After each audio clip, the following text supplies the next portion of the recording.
Halo guys, selamat datang di channel aku. Jadi hari ini aku bakalan ceritain bagaimana sih untuk mengikuti RUPS ataupun rapat umum pemegang saham. Nah, kebetulan kan untuk bulan ini tuh bulan THR, jadi lebih baik kamu beli saham aja agar bisa ikutan RUPS di tahun depan bareng aku.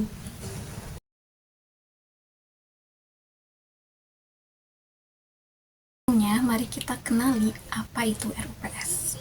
RUPS adalah singkatan dari Rapat Umum Pemegang Saham, merupakan forum bagi para pemegang saham untuk menyampaikan aspirasi dan mengawasi kinerja perusahaan. Jadi, kalau kamu punya saham dari emiten tertentu, kamu berhak ikut RUPS ini. Yang kedua, cara ikutannya bagaimana? Pastikan kamu mendapatkan email dari KSEI. Contoh emailnya seperti ini. Lalu di email itu ada link ksei.id ataupun easy.ksei. Pada saat itu aku tuh tidak memiliki akun di ksei.id, jadi aku daftar dulu dengan email dan password. Setelah daftar, nanti ada di halaman easy.ksei, kita harus login lagi, lalu klik button accept. Di tab general meeting centang aja, itu berarti kamu bersedia hadir dalam RUPS. Ini syarat dari aku tuh harus di PC atau di laptop ya, karena di HP tuh nggak kelihatan gitu guys. Ini harus dikonfirmasi maksimal H-1 sebelum rapat berlangsung. Dan yang ketiga, sesi yang ketiga aku akan menjawabkan pertanyaan-pertanyaan yang udah masuk di TikTok aku. Yang pertama, satu lot bisa nggak? Bisa, dengan syarat dapat email dari KSEI. Cara dapat emailnya gimana? Biasanya kita beli satu lot saham dulu sebelum record date. Jadi jangan buru-buru jual, hold dulu selama 1 tahun, bisa dapat undangan. Tapi aku alhamdulillah 4 tahun selama ini aku investasi di saham dan selalu dapat undangan. Tapi baru kemarin dapat kesempatan untuk datang. Pas awal dapat undangan sih kayak mimpi aja gitu ya.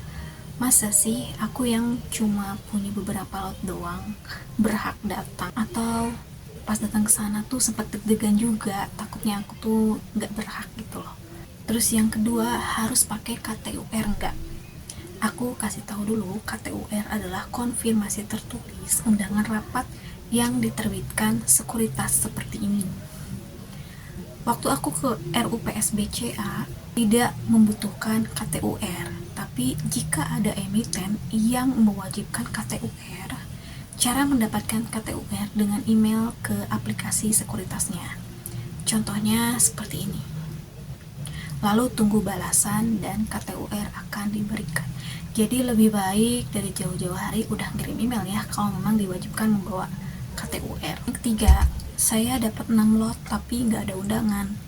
Sebenarnya pas DCA kemarin itu aku juga nggak dapat undangan, tapi pas dilihat di website ksei.id itu ada ternyata guys, ada ternyata undangan-undangan beberapa emiten yang melaksanakan RUPS. Jadi mungkin emailnya error atau loading.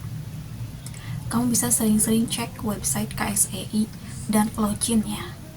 Kehadiran RUPS juga bisa online dan offline. Semua ada di website KSEI. Pertanyaan keempat, di rapat itu ngapain aja sih? Kita sebagai peserta mendengarkan beberapa poin dan putusan dari emiten ataupun perusahaan. Di setiap poin kita berhak voting ataupun isi survei. Setuju, tidak setuju, ataupun abstain. Kita bisa melakukan voting secara online ataupun offline. Kita juga berhak mengajukan pertanyaan ke perusahaan ataupun emiten. Walaupun dapat undangan, tidak semua berhak masuk ke dalam ruangan rapat. Kita harus antri 2 jam sebelum acara dimulai karena kursi terbatas. Jika sudah ditutup, kita tidak bisa masuk ke ruang rapat. Yang keenam, saya jauh dari Jakarta, berat di transport. Kemarin aku juga jauh dari Jakarta, dari Bandung Kabupaten yang jaraknya itu 5 jam dari Jakarta.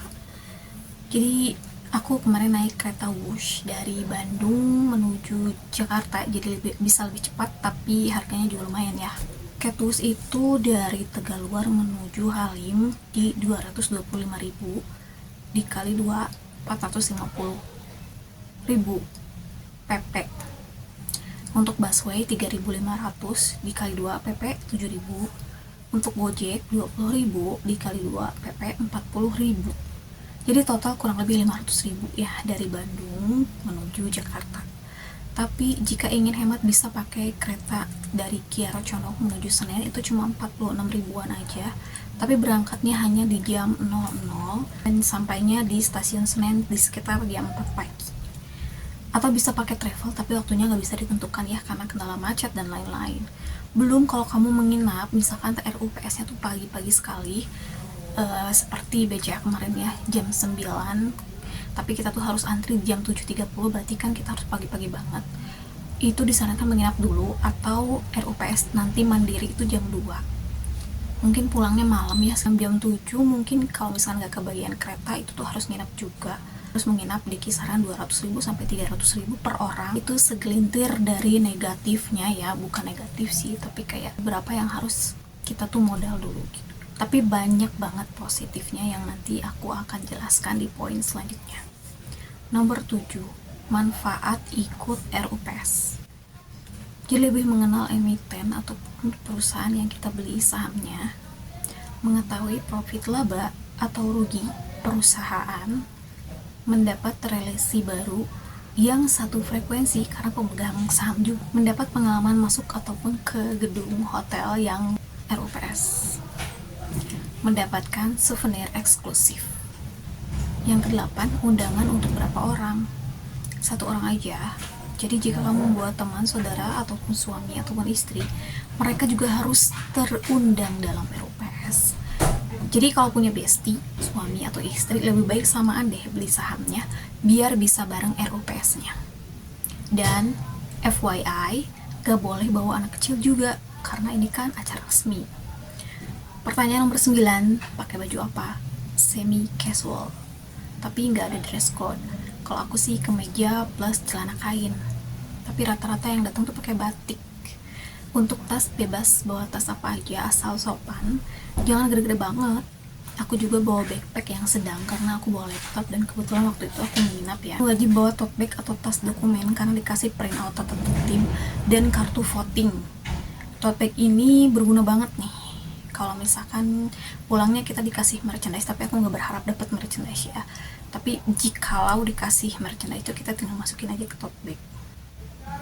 Ini peraturan nggak tertulis, tapi daripada ribet ya, atau aku pakai sneaker karena aku pakai transportasi umum.